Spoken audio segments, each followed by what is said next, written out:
I'll have some of what he's having. What's he having? He's having some frog fortitude. Yeah.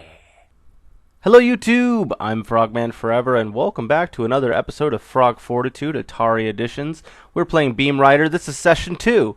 So I've had 2 weeks to practice.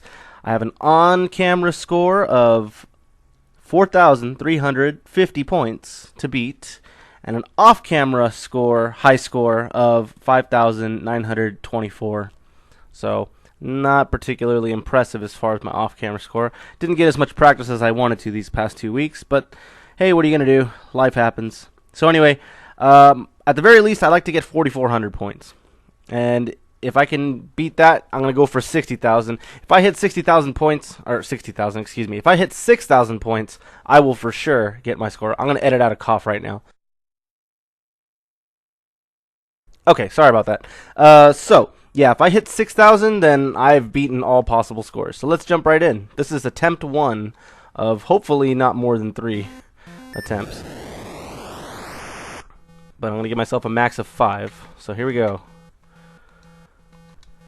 So I definitely understand the game a lot more since I last played it. Basically, every single sector, you have to eliminate 15 enemies. And you can tell how many you have left to kill based on that little number in the top left corner. It's going to count down every time you take out an enemy. Obviously, you want to try to shoot them as quickly as you can. If you don't get to them, they're going to go backwards. Now, these little yellow things, I did not even notice the first time I played. They're extra lives. I think I was shooting those last time, and whenever you shoot them, it kind of like turns red and then falls right at you. And if you get hit by it, I think you basically die. But I never knew that. I didn't realize that there are extra lives that the game will hand you periodically. So, you just kind of keep an eye out for those. I should have figured because the little icon matches it on the bottom left corner there. So, those are the amount of lives I have left. And I don't know why I did that. I just totally looked away from the right side of the screen. But whatever. The way I see it, hey, I basically I didn't even realize that I could pick up lives, so whatever. Anyway, okay, there's another thing I didn't realize, and I have to try it because I don't. Hold on, whoops. Oh, I think I started the game over. Crap. Okay, yeah. So you don't want to hit the start button. Okay, so never mind. This is attempt 2. Whatever. That was my warm-up attempt. Okay. All right. Sorry, I'm having some lag here. Okay, let me start this over. I'm going to start all over. Sorry, guys. Sorry for the false start. Here we go. Let's jump right in.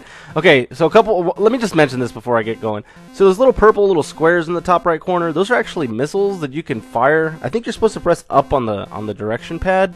I never knew that. And apparently you use those to try to eliminate the red ship at the end of the level, which is something that I didn't realize, and I don't know. I don't know if I would have figured that out on my own if I didn't read up on it. But let's jump right in. Okay, so after the false start, this is attempt 2.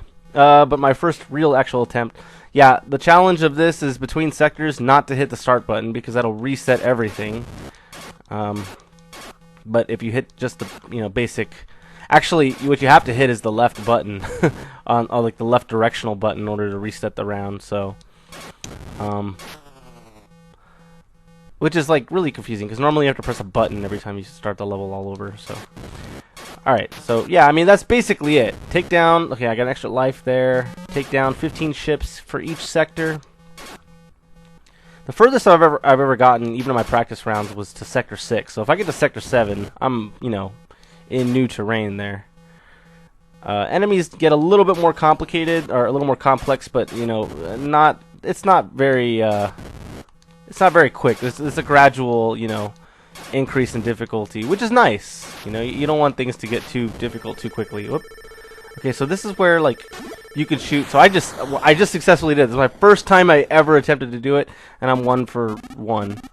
So basically, what just happened there was I have 3 torpedoes or missiles, and some enemies can be taken down. These enemies can't be taken down with your regular missiles, but some enemies require like the missiles in order to, excuse me, in order to be destroyed. The mothership needs a missile to be destroyed, but you only get 3 missiles, and once you use them all, you're done. So there's an extra life. I'll grab it. And by the way, if you are able to destroy the mothership, which again is just for extra points, however many lives you have at the end of the round will accumulate, or you'll basically get points, extra points for it. So The idea is try to have as many lives at the end of each round, and if you can take down the mothership, you'll, bank on that. So here we go. See, so I took down that enemy, and I missed the mothership, but that's okay. But you might notice, like, those enemies that were guarding the mothership, I couldn't take them down with my regular laser, but the missile did destroy them, so.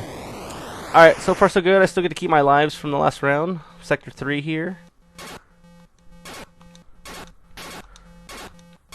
And this game is super fun. Like, I just gotta say that. Like, I enjoyed playing this the first time, but the concept of this game and just like how smooth it plays, how well it controls, I mean, like, everything is just so awesome. And plus, like, visually, it's really cool. It just looks like an awesome game for the Atari, anyway. So I don't know, like, I'm really enjoying this. So this is like the 9th Fortitude I think I've played so far, I want to say. And of all of them, I'm really enjoying this one. Like, I really am, very much so. It's definitely up there. There's so many more Atari games left to play, so I can't speak too soon, but I definitely really enjoy this Atari game. All right, so we got the mothership here, and I missed, and yeah, I missed him. Kind of hard to hit him. So that's kind of impressive that I hit him first, 1 for 1. Well, I'm not 1 for 1 anymore, but my very first missile at the mothership was a direct hit. So anyway, I think that dude gives you extra points, I want to say. I don't remember for certain.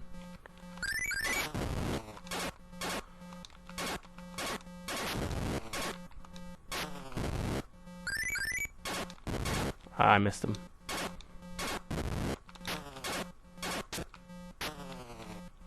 So again, I'm still going for 4,400. That would break my on-camera score.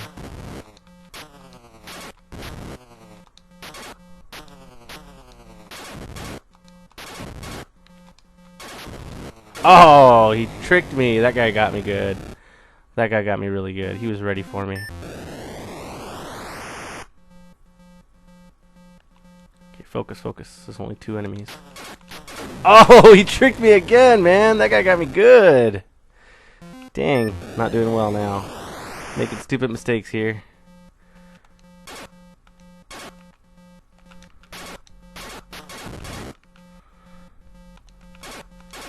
Alright, that's alright.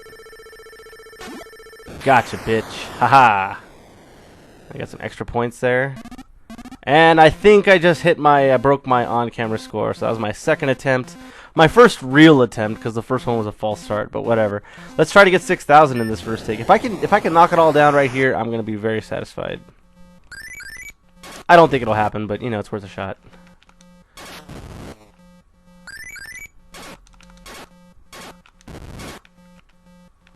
And again, I just, like, have to say this again. Like, I cannot emphasize enough how awesome these, like, sound effects are in this game.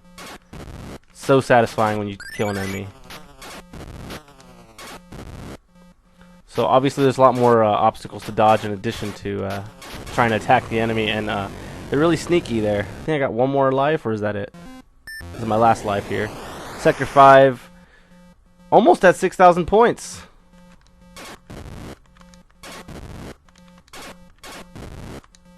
And that'll do it. That's my all-time best score, both on and off camera. So everything here is profit now. I still haven't got to Sector 7, though. I've never... Oh, I hit... Oh, that was an extra life that I just attacked, and then it killed me. Well, hey, I'm gonna just jot that down. That's, how many... What do I got there? So... 6,210 points. Personal best. On camera and off camera. Of course, I only made it to Sector 5. But hey... That's it. I mean, that's an episode right there. I don't know. I mean, I kind of want to play one more just because I feel like I can do better, but I also don't want to, I also would like to just quit while I'm ahead. Maybe next year I'll play this one. I've been thinking a lot about, some of these Atari games are really fun, and I kind of want to play them every year, just like a follow-up video, nothing like, a 2-parter type large session things that I have going on here. But, it'd be nice to just revisit this game sometime next year, and maybe I'll try to beat this score that I've scored today. So, it's just good to keep track of like your personal best scores with Atari games and try to beat your own scores and all that. It keeps things, fun and interesting. I mean, Atari isn't the most glamorous, old school console as far as but you have to. In other words, you have to make the replay value for these types of games. So anyway, enough of that. I don't need to get into the long. Oh, sorry, hit my mic. I don't have to get into this long spiel. That's the end of the episode. Thank you so much for watching. So next week we'll be doing the follow-up session of Defender. So yeah, until then, you take care. Bye bye.